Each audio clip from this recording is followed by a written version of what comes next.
রাত হলেই না আমার জামাইরে ভূতে ধরে, ভাত না খাওয়ার ভূতে। ভাত ছাড়া অন্য যে কোনো খাবার দাও তারে, সে সেটা খুশি মনে খেয়ে নেবে। তো আজকে রাত্রেও সেম, সে ভাত খাবে না। তাই তখনই সে বাজারে যায় অ্যান্ড বাজারে গিয়ে মাংস আর পোলাও চাল নিয়ে আসে। সে ঠিক করে আজকে রাত্রে পোলাও রান্না করবে, মাংস রান্না করবে, সে নিজেই একা সব করবে, করে আমাদেরকে খাওয়াবে।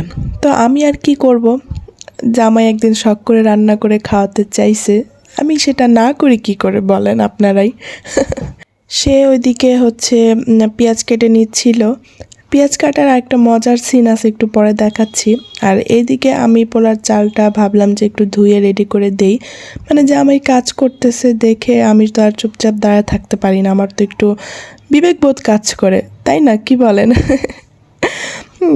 আমি হচ্ছে এখানে চালটা মেপে নিলাম, এরপরে সুন্দর করে ধুয়েও নিয়েছি। এখন একটু পানি দিয়ে ভিজিয়ে রাখবো। পোলার চাল একটু ভিজিয়ে রেখে রান্না করলে ওটা বেশ সুন্দর হয়, আমি দেখেছি। আর এই যে দেখেন পেঁয়াজ কাটার মজার সিন, মানে সে কান্না করতেছে আর পেঁয়াজ কাটতেছে। যাই হোক, একদিন একটু কান্না করুক, ব্যাপার না, বউয়ের জন্যই তো কান্না করতেছে, তাই না? তারপরে আর কি আমি ওর মাংসটা একটু ধুয়ে ভিজিয়ে রাখতেছিলাম ভালো করে। আর এইদিকে দেখি ও চুই ঝাল নিয়ে যুদ্ধ শুরু করে দিছে। মানে হচ্ছে আমি চুই ঝালটাকে ডিপ ফ্রিজে রাখছিলাম, এখন আগে তো মনে ছিল না নামানোর কথা, এখনই মনে হয়েছে। তো নামায় দেখি যে একদম বরফ হয়ে শক্ত হয়ে আছে। যাই হোক, যুদ্ধ টুদ্ধ করে কাটতে পারছে, এটাই আসলে মেইন পার্ট আজকে। কারণ চুই ঝাল দিয়ে রান্না করবে বলেই ওর এই রাতের বেলা ঝুঁকি উঠাইছে, মাংস খাবে। চুই ঝাল দিয়ে ওর মাংস খেতে ইচ্ছা করছে। তারপরে ও আমাকে রান্না বসাইতে বলেও চলে গেল বাইরে, বলল যে আসতেছি আসতেছি বলে আর খবর নাই।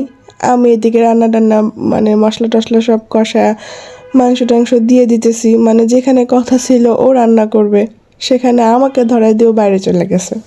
কেমন লাগে বলেন তো তখন মেজাজটা?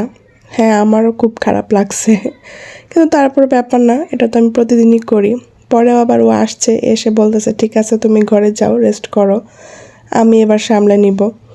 আর এই বেচারা মাংসের সাথে যে এত রসুন খাইতে পারে, কতগুলা রসুন দিছে দেখেন, রসুন দিছে সাথে আলুও দিছে। তারপর আর কি ও ওদিকে কাজ করতেছে, আমি এদিকে ভাবলাম যে আমি আরেকটু মানে কাজটা আগায় দেই, কারণ পরে আমারও ক্ষুধা লেগে গেছিলো, যেটা সত্যি কথা। আমি শসাটা ছিলে দিচ্ছিলাম শুধু, ও আবার ওদিক থেকে বলতেছিল রাখো আমিই করব। এরপরে পোলাও রান্নার ব্যাপার, ও সবসময় পোলাওটা রাইস কুকারে রান্না করে, আর ওর হাতে রান্না করা পোলাও কিন্তু অনেক মজাও হয়। একটা মজার কথা বলি, আমাদের যখন বিয়ের কথাবার্তা হয়, মানে ওদের বাসায় যখন প্রথমবার আমার বাড়ির লোকজন যায়, ছেলে দেখা যেটা বলে, সেদিনও পোলাওটা ওই রান্না করছিল অ্যান্ড অনেক মজা হয়েছিল নাকি। আমার বাড়ির লোকজন সবাই এসে বলতেছিল যে হ্যাঁ, ওর হাতের পোলাও রান্নাটা তো অনেক মজা হয়েছে, অনেক প্রশংসা করতেছিল। একদিকে কিন্তু ভালোই হয়েছে, কারণ আমার ঘরে যখনই ও শুনে যে পোলাও রান্না করব আজকে, আর ও যদি বাসায় থাকে, ও কিন্তু আমাকে রান্না করতে দেয় না, ও নিজেই রান্না করতে চায়। যাই হোক, আমাদের রান্নাবান্না শেষ, গল্প টল্প শেষ, এখন আমরা খেতে বসবো। তো সালাদ ওই কেটে রাখছিল, এখন শুধু মা খাবে। তো ও আবার সরিষার তেল, টক দই, এই হাবিজাবি দিয়ে আর কি মা খায়, তবে খেতে ভালোই লাগে।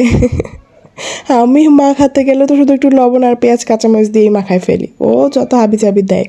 তারপর আর কি মাখিয়ে জাকিয়ে এখন আমরা খেতে বসবো, খেতে খেতে আপনাদের কাছ থেকেও বিদায় নিচ্ছি।